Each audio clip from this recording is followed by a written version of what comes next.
Good morning, सुप्रभात, नमस्कार, आदाब दोस्तों। ये है आपका अपना प्रिय आरजे आदि कश्यप मुंबई चा मानुस और आपके लिए लेकर आया है आपका मन पसंद programme positive karma from Delhi. दोस्तों आज है एपिसोड नंबर 219, 13 दिसंबर रविवार का दिन और आप अपने परिवार के साथ चाय की चुस्कियां ले रहे होंगे। Show must go on. मैं आपको इस कार्यक्रम की शुरुआत करता हूं और उसकी शुरुआत होती है कुछ इस तरह। अंधेरा वहां नहीं है जहां तन गरीब है, अंधेरा वहां है जहां मन गरीब है। हजार महफिलें हो, लाख मेले हो, पर जब तक खुद से ना मिलो आप अकेले हो। आज के जमाने में शुभ चिंतक वो होता है जो आपका शुभ होता देख चिंतित हो जाता है। इसलिए देख लीजिएगा, शुभ चिंतक का मतलब अब बदल गया है। दोस्तों आरजे आदि कश्यप मुंबई चा मानुस पॉजिटिव कर्मा। दोस्तों मैं बताना चाहता हूं कि किट बेलोज एक चीफ एडिटर है नेशनल जियोग्राफिक सोसाइटी के। उन्होंने क्या लिखा है हमारे देश के बारे में और हमें प्राउड होना चाहिए। वो लिखते हैं कि दुनिया के कुछ हिस्से ऐसे हैं जहां एक बार जाने के बाद वे आपके मन में बस जाते हैं और उनकी याद कभी नहीं मिटती है। मेरे लिए भारत एक ऐसा ही स्थान है।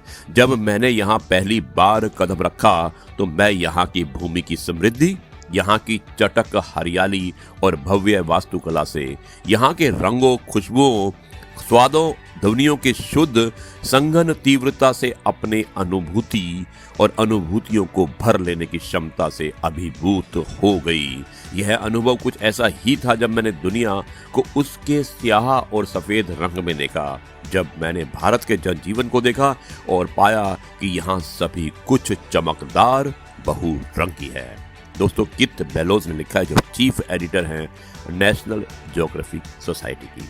थैंक यू किट, आपने हमारे देश के बारे में इतना अच्छा बोला और हमें अच्छा लगा। और अगर आप प्राउड कर सकती हैं भारत के ऊपर तो शायद हमारा कर्तव्य है कि हमें हमेशा अपने देश के लिए प्राउड करना चाहिए। जैसा भी है आपका अपना देश है और आप यहाँ पर फर्स्ट सिटीजन होते हैं, इसलिए आप अपने देश की बुराई ना करें, देश की अच्छाई करें और उसकी अच्छाइयों में अपना सहयोग दें। दोस्तों आरजे आदि कश्यप मुंबई चा मानुस। आज मैं आपको एक विशेष कार्यक्रम, जो मैंने कहा था कि 2 एपिसोड में सुनाऊंगा, तो आज सेकंड एपिसोड है बेनिफिट ऑफ काऊ घी, यानी कि गाय के घी से क्या क्या फायदे होते हैं। ये शायद बहुत लाभकारी हो सकता है अगर आप इसको अपनाएंगे। ये प्रूवन तरीका है, इलाज है और आपको जो दादी माँ के नुस्खे थे उसी की तरह से कुछ नुस्खे काऊ के घी होता है जो उसके बारे में बताए गए हैं। मैं बताना चाहता हूँ, ज़्यादा समय नहीं लूँगा। दोस्तों हथेली और पाँव के तलवों में जलन होने पर गाय के घी की मालिश करने से जलन आराम आता है। गाय का घी ना सिर्फ कैंसर को पैदा होने से रोकता है और इस बीमारी के फैलने को भी आश्चर्यजनक ढंग से रोकता है। दोस्तों जिस व्यक्ति को हार्ट अटैक की तकलीफ है और चिकनाई खाने की मनाही है तो गाय का घी खाएं, इससे हृदय मजबूत होता है। देसी गाय के घी में कैंसर से लड़ने की अचूक क्षमता होती है। इसके सेवन से स्तन तथा आंत के खतरनाक कैंसर से बचा जा सकता है। गाय का घी छिलका सहित पीसा हुआ काला चना और पिसी हुई शक्कर या बूरा या देसी खांड, तीनों का समान मात्रा में मिलाकर लड्डू बना लीजिएगा और प्रतिदिन सुबह खाली पेट एक लड्डू खूब चबा चबा कर खाते हुए 1 गिलास मीठा दूध घूंट घूंट करके पीने से स्त्रियों की जो प्रदर की रोग में होता है उसमें आराम होता है। पुरुषों का शरीर मोटा ताजा यानी कि सुडौल और बलवान बनता है। दोस्तों फफूलों पर गाय का देसी घी लगाने से आराम मिलता है। गाय के घी की छाती पर मालिश करने से बच्चों के बलगम को बाहर निकालने में सहायता मिलती है और सांप के काटने पर 100-150 ग्राम गाय का घी पिलाएं। ऊपर से जितना गुनगुना पानी पिला सके पिला दें, जिससे उल्टी और दस्त तो लगेंगे ही, लेकिन सांप का विष भी कम हो जाएगा। 2 बूंद देसी गाय का घी नाक में सुबह शाम डालने से माइग्रेन दर्द ठीक होता है। सर दर्द होने पर, शरीर में गर्मी लगती हो तो गाय के घी की पैरों के तलवे पर मालिश करें, इससे सर दर्द ठीक हो जाता है। यह याद रखिएगा कि गाय के घी के सेवन से कोलेस्ट्रॉल नहीं बढ़ता, वजन भी नहीं बढ़ता, बल्कि यह वजन को संतुलित करता है, यानी कि कमजोर व्यक्ति का वजन बढ़ता है और मोटे व्यक्ति का मोटापा यानी कि वजन कम होता है। 1 चम्मच गाय के शुद्ध घी में 1 चम्मच बूरा और 1/4 चम्मच पिसी काली मिर्च, इन तीनों को मिलाकर सुबह खाली पेट और रात को सोते समय चाट कर ऊपर से गर्म मीठा दूध पीने से आंखों की ज्योति बढ़ती है। दोस्तों, गाय के घी को ठंडे जल में फेंट लें और फिर घी को पानी से अलग कर लें। यह प्रक्रिया लगभग 100 बार करें और इसमें थोड़ा सा कपूर डाल मिला दें। इस विधि द्वारा प्राप्त घी एक असर कारक औषधि में परिवर्तित हो जाता है, जिसे त्वचा संबंधी हर चर्म रोगों में चमत्कारिक की तरह से इस्तेमाल कर सकते हैं। यह सोरायसिस के लिए भी कारगर सिद्ध हो सकता है। दोस्तों, गाय का घी एक अच्छा LDL कोलेस्ट्रॉल है। उच्च कोलेस्ट्रॉल के रोगियों को गाय का घी ही खाना चाहिए।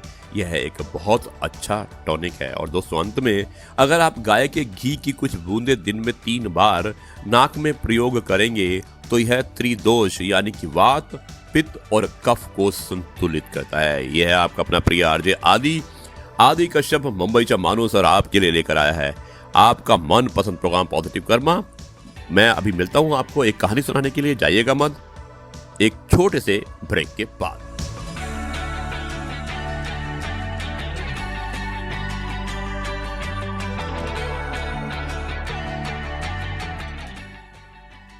जी दोस्तों, एक बार फिर आपका अपना प्रिय आरजे आदि कश्यप मुंबईचा माणूस और आपके लिए लेकर आया है आपका मनपसंद programme positive karma. Episode number है 219 और दिन है रविवार। मैं सुनाता हूं अब आपको कहानी, लेकिन उससे पहले मैं आपको कुछ बातें कहना चाहता हूं। दोस्तों, कुछ कह गए, कुछ सह गए, कुछ कहते कहते रह गए। मैं सही तुम गलत के खेल में ना जाने कितने रिश्ते ढह गए।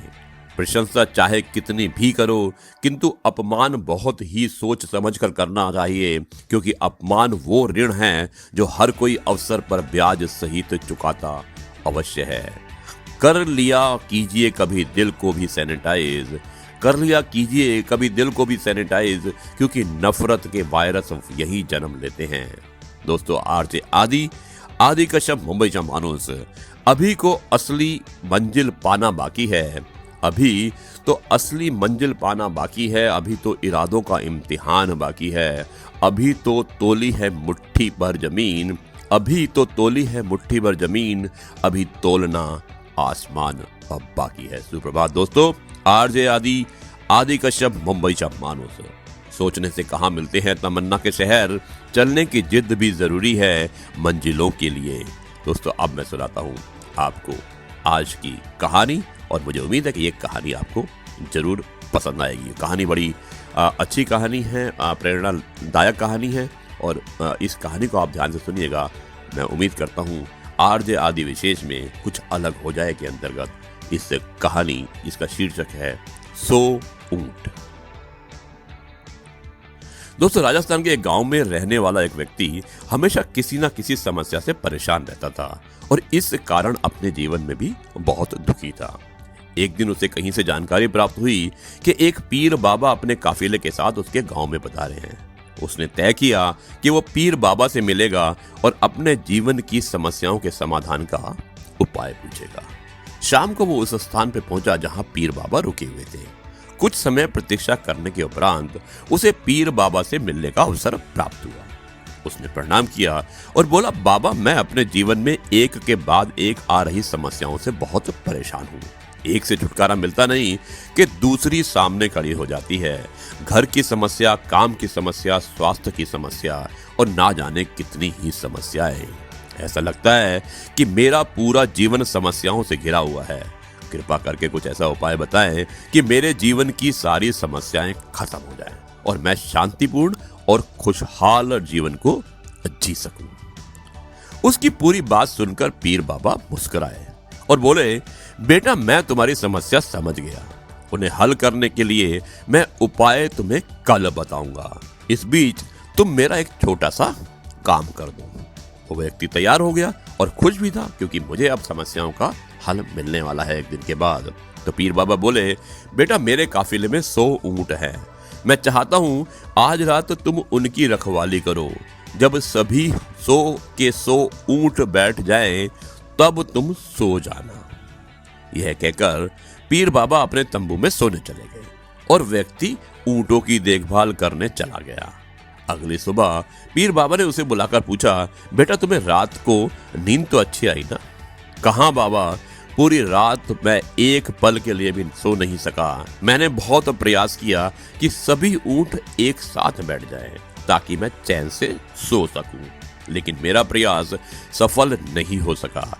कुछ ऊंट तो स्वयं ही बैठ गए, कुछ मेरे बहुत प्रयास करने पर भी नहीं बैठे, और कुछ बैठ भी गए तो दूसरे उठ खड़े हुए। इस तरह पूरी रात बीत गई। व्यक्ति ने जवाब दिया। पीर बाबा मुस्कुराए और बोले, यदि मैं गलत नहीं हूं तो तुम्हारे साथ कल रात यह हुआ।